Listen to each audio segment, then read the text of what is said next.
Morning class हमने कहा था कि हम कल एजियोट्रॉप पढ़ेंगे।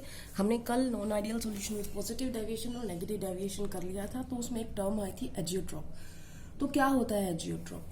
एजियोट्रॉप होता है एक बाइनरी मिक्सचर। बाइनरी मिक्सचर का मतलब होता है जिसके अंदर दो कंपोनेंट मिक्स किए गए हों, जिनको जब बॉईल किया जाता है, जब फॉर एग्जाम्पल हमने कोई लिक्विड, हमें ये पता है कि हम एक लिक्विड, हमने सिर्फ एक कंपोनेंट लिया, इसको हम बॉईल करेंगे तो वेपर फेज में इसके मॉलिक्यूल जाएंगे तो यहाँ पर सेम होगा।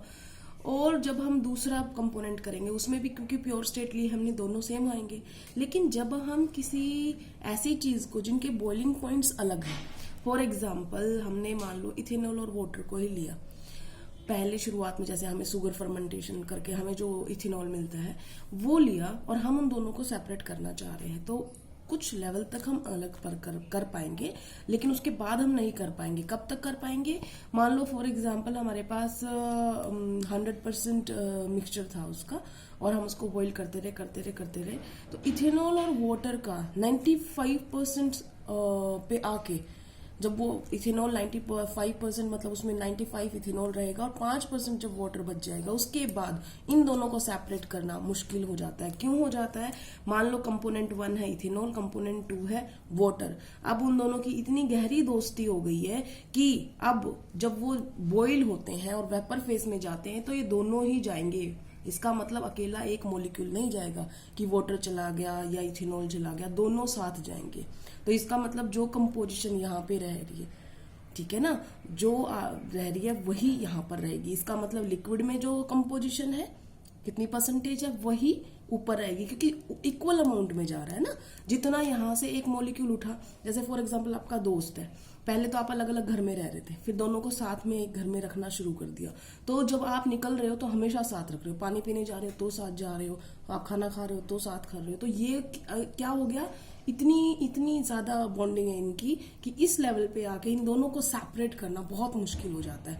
तो ये बिल्कुल ऐसे बिहेव करने लग जाते हैं जैसे ये दो नहीं एक है। इसका मतलब ये मिक्सचर नहीं, ये प्योर लिक्विड है। बात समझ में आई? तो अब समझो क्या कह रहा है ये। दोज बाइनरी मिक्सचर है वो दो, having the same composition liquid and vapour phase. जब उनको बॉईल किया जा रहा है तो वो लिक्विड स्टेट में भी और वेपर फेज में भी, दोनों में ही क्या कर रहे हैं, वो सेम कंपोजिशन रख रहे हैं and boil at a constant temperature. इसका मतलब ये है कि देखो फॉर एग्जाम्पल हमने इथेनॉल और वाटर का लिया था। इथेनॉल का जो बॉइलिंग पॉइंट होता है वो 78.5 डिग्री सेल्सियस होता है और वाटर का जो होता है वो 100 डिग्री सेल्सियस होता है। तो जब अगर हम फ्रैक्शनल डिस्टिलेशन कर रहे होते तो यहाँ पर क्या होगा, ये पहले बॉईल होगा, इसके वेपर फेज पहले हम कनेक्ट कर सकते हैं, इसके बाद में हो जाएंगे, वहीं पे रह जाएंगे राउंड बॉटम फ्लास्क में। लेकिन जब इसका ये वाला कंपोजिशन आ जाएगा ना, हमेशा नहीं होता, सिर्फ इस कंपोजिशन पे, अगर 96 है तो अलग कर पा रहे, 97 है तो अलग कर पा रहे, लेकिन 95% जब बच जाएगा कि वाटर इतना उड़ चुका कि अब कितना हो गया, वो 95% इथेनॉल वाटर मिक्सचर हो गया, उसके बाद इन दोनों को सेपरेट करना क्या हो जाएगा, मुश्किल हो जाएगा। क्यों मुश्किल हो जाएगा? कि इथेनॉल अब बॉईल नहीं कर रहा 78.5 पे और 78.2 पे, दोनों एक साथ आ रहे हैं, जबकि वाटर का कितना था 100 डिग्री सेल्सियस। तो अब जब हम बॉईल कर रहे हैं और 78.2 डिग्री सेल्सियस इसका टेम्परेचर आ रहा है, तो दोनों के मॉलिक्यूल निकल के आ रहे हैं, जबकि वाटर क्या था 100। इसका मतलब वही वाली बात ना कि मैं जाऊंगा तो मैं भी साथ होऊंगा। तो इसका मतलब एजियोट्रोप क्या होता है, बाइनरी मिक्सचर है जो प्योर लिक्विड की तरह बिहेव करने लग जाते हैं एक सर्टेन कंपोजिशन पे।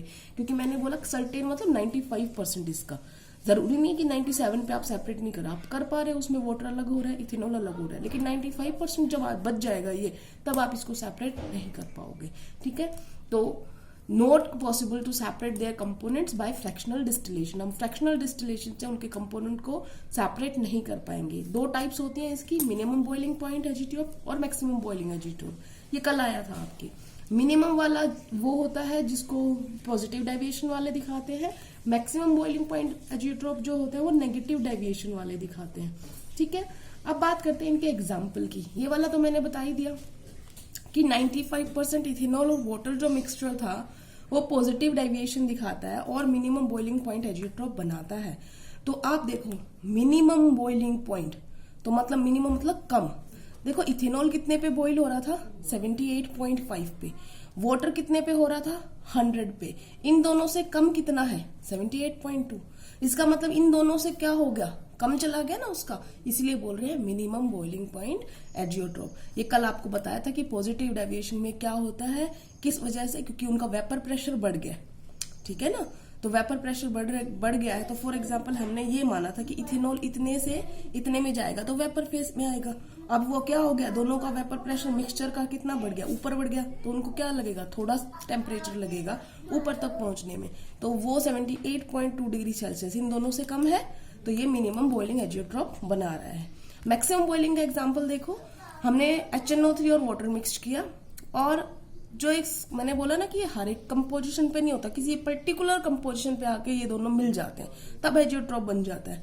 तो इसकी कंपोजिशन होती है जब ये 68% बाय मास होता है, मतलब 68% जब इसमें HNO3 रह जाए, 32% इसमें बाय मास वाटर रह जाए, तब ये बन जाता है एजियोट्रॉप। अब देखो, इसका जो बॉइलिंग पॉइंट है वो है 356 केल्विन, इसका जो टेम्परेचर है बॉइलिंग पॉइंट वो है 373 केल्विन। ये समझ में आ गया। अब इन दोनों से क्या होना चाहिए, मैक्सिमम है ना, इन दोनों से क्या होना चाहिए, ज्यादा होना चाहिए, क्योंकि लोवरिंग इन वेपर प्रेशर हुई थी ना। नेगेटिव का मतलब क्या होता है, लोवरिंग इन वेपर प्रेशर, तो इनका इन दोनों से ज्यादा होना चाहिए। तो देखो, ना वो 356 पे जाएगा HNO3 अलग होके, ना वाटर 373 पे जाएगा। कितने पे बॉइल हो रहे हैं वो, 393.5 केल्विन पे। इसका मतलब जो एक्सपेक्टेड था इन दोनों का जाना वेपर फेज में, नहीं जा रहे, वो मिलके एक साथ कितने पे जा रहे हैं, 393.5 केल्विन पे, और वो बिल्कुल ऐसे जा रहे हैं दोनों साथ साथ प्योर लिक्विड की तरह। ये होते हैं एजियोट्रॉप, ठीक है। इतना समझ में आ गया आपको। तो आज हमने एजियोट्रॉप पढ़ा है, उसके बाद हम जो नेक्स्ट टॉपिक आ रहे हैं वो पढ़ रहे हैं, वो है हमारा कोलिगेटिव प्रॉपर्टी।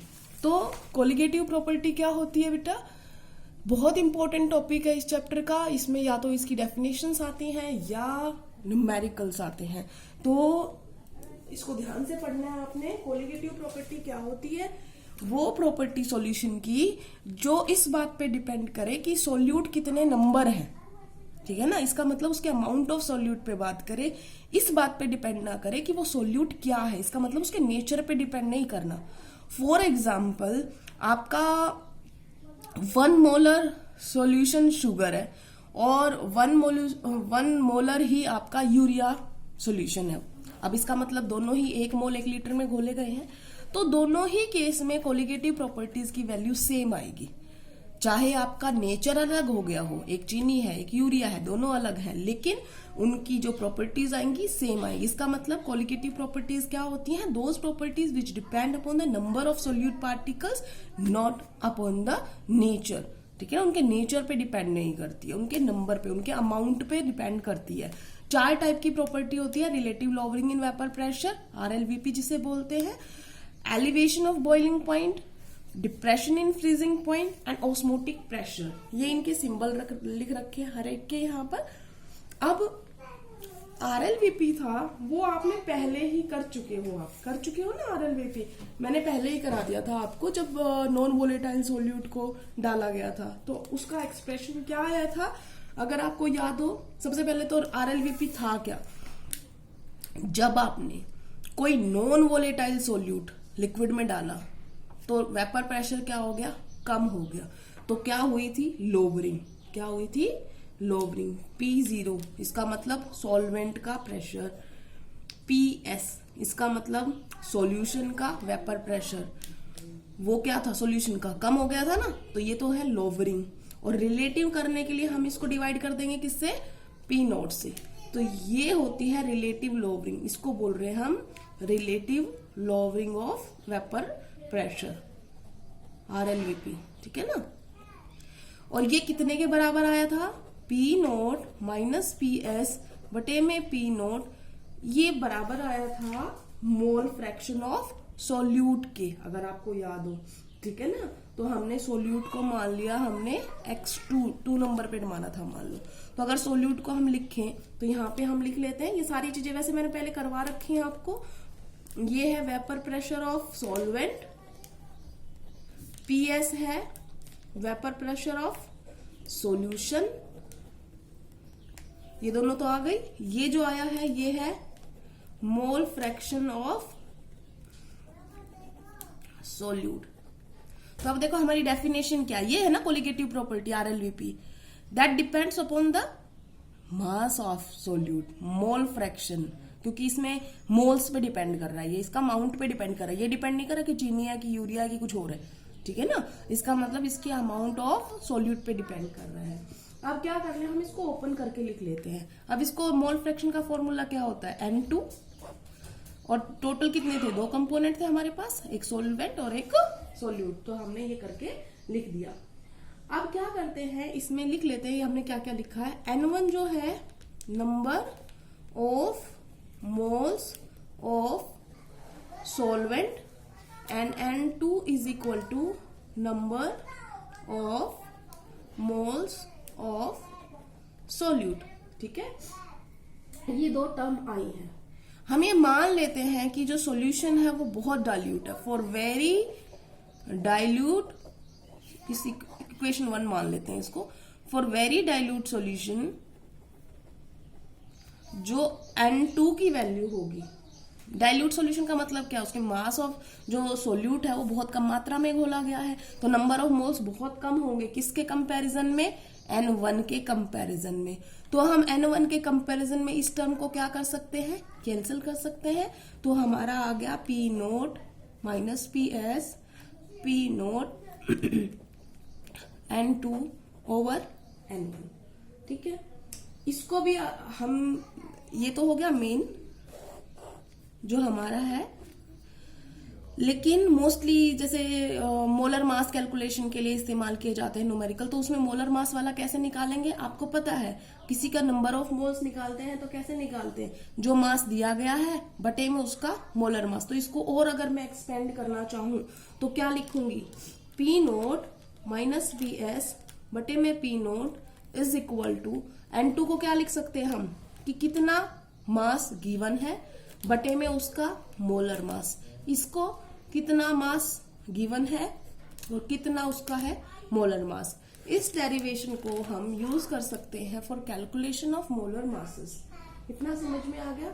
अब इसमें जो टर्म्स आई हैं उनको हम लिख लेते हैं। बेटा आप थोड़ा सा अच्छी तरीके से लिखना, डेरिवेशन अलग नहीं है, ये बाद में लिखना, मेरे पास शीट कम होती है तो मैं इधर उधर लिख देती हूँ। तो ये सारा डेरिवेशन एक जगह लिख के फिर वेयर करके सारे बता देना कि ये चीज ये है, ये चीज ये है। तो हमारे पास क्या चीज बची हुई जो हमने नहीं लिखी है, ये बचे हुए हैं, तो हमने बताना है कि ये क्या है, W1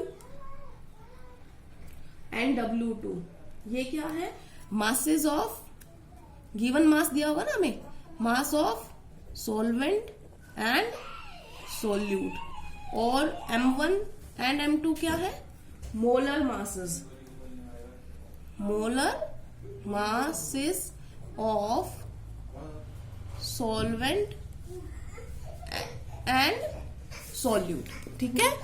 आज के लिए हमने RLVP कर लिया है, नेक्स्ट हम कल करेंगे। Thank you class.